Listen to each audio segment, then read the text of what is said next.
सोचिए, एक ऐसी जगह, दुनिया की सबसे जरूरी समुद्री लाइफलाइन, होर्मुज जल डमरू मध्य, यहीं पर एक बार फिर ईरान और अमेरिका आमने सामने खड़े हैं। एक तरफ बंदूकें तनी में तो दूसरी तरफ बातचीत की मेज सजी है। तो सवाल ये उठता है कि क्या एक छोटी सी चिंगारी इस पूरे इलाके में आग लगा सकती है? चलिए इस बेहद नाजुक सिचुएशन को एक एक करके समझते हैं। और इस पूरे तनाव की जड़ में है अमेरिकी राष्ट्रपति डोनाल्ड ट्रंप का ये बयान। उन्होंने ईरान को एक किलिंग मशीन तक कह दिया और उसे खत्म करने की कसम खाई। ये सिर्फ कोरे शब्द नहीं थे, ये एक खुली चेतावनी थी जिसने हालात को कई गुना ज्यादा गंभीर बना दिया।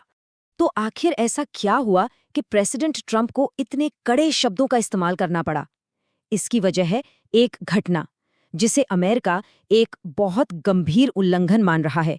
और ये सब हुआ दुनिया के उस समुद्री रास्ते पर जहां जरा सी भी हलचल पूरे दुनिया की अर्थव्यवस्था में तूफान ला सकती है। सबसे पहले आइए ये समझ लेते हैं कि ये सीज फायर वायलेशन या युद्ध विराम उल्लंघन होता क्या है।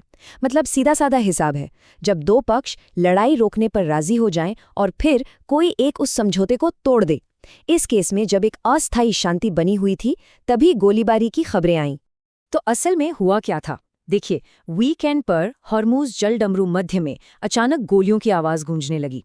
इल्जाम ये लगा कि ईरानी फोर्सेस ने इंटरनेशनल जहाज़ों पर गोलियां चलाईं और इन जहाज़ों में एक फ्रांस का और एक ब्रिटेन का जहाज़ भी शामिल था। इस पर प्रेसिडेंट ट्रंप का रिएक्शन भी बड़ा मज़ेदार था।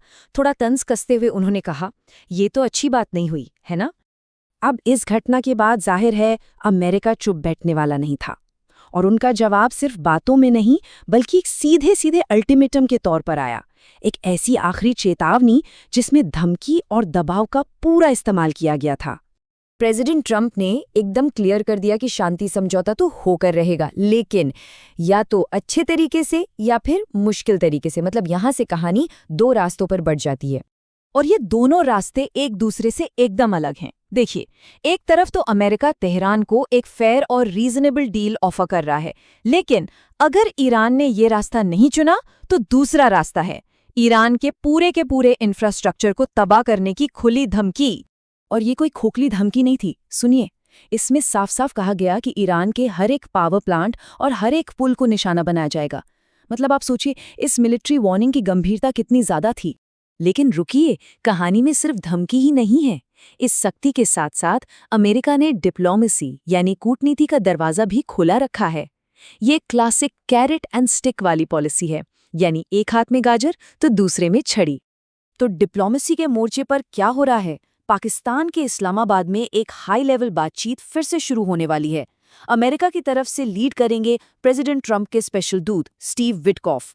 ये बातचीत मंगलवार से शुरू होगी और इसे एक आखिरी कोशिश की तरह देखा जा रहा है कि सीज फायर खत्म होने से पहले कोई समझौता हो जाए।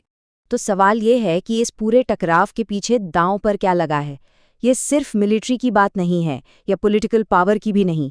इसके पीछे है पैसा। बहुत बड़ा आर्थिक खेल चल रहा है और इस खेल का दबाव सीधा सीधा ईरान पर पड़ रहा है। देखिए, ईरान ने हॉर्मुज जल डमरू मध्य को तो फिर से बंद कर दिया, पर सच तो ये है कि अमेरिकी नेवी की नाकाबंदी ने पहले ही वहां का ट्रेड लगभग बंद कर रखा था और इसी वजह से ईरान पर जबरदस्त इकोनॉमिक प्रेशर बन रहा है। और इस आर्थिक घेराबंदी की कीमत ईरान को हर रोज चुकानी पड़ रही है। व्हाइट हाउस का दावा है कि ये कीमत हैरान करने वाली है। रोजाना करीब करीब $500 मिलियन का नुकसान। सोचिए, ये इतना बड़ा आंकड़ा है कि किसी भी देश की इकोनॉमी को हिलाकर रख दे। और ये चार्ट साफ साफ दिखाता है कि इस बंद का दोनों देशों पर क्या असर हो रहा है। व्हाइट हाउस के हिसाब से जहां ईरान को हर रोज $500 मिलियन का भारी नुकसान हो रहा है, वहीं अमेरिका पर इसका कोई सीधा आर्थिक असर नहीं है। तो अब हम आ गए हैं इस कहानी के सबसे नाजुक मोड़ पर। धमकियां दी जा चुकी हैं, बातचीत की पेशकश भी हो गई है और आर्थिक दबाव अपने चरम पर है। अब दोनों पक्षों के सामने सिर्फ एक सवाल है, कूटनीति की मेज चुनी जाएगी या फिर टकराव का मैदान? वक्त तेजी से निकल रहा है और सीज फायर खत्म होने को है। तो सबसे बड़ा सवाल यही है, क्या इस्लामाबाद में होने वाली ये बातचीत इस मिलिट्री अल्टीमेटम के साये में कामयाब हो पाएगी? इस सवाल का जवाब सिर्फ ईरान और अमेरिका का नहीं, बल्कि पूरे मिडिल ईस्ट का आने वाला कल तय करेगा।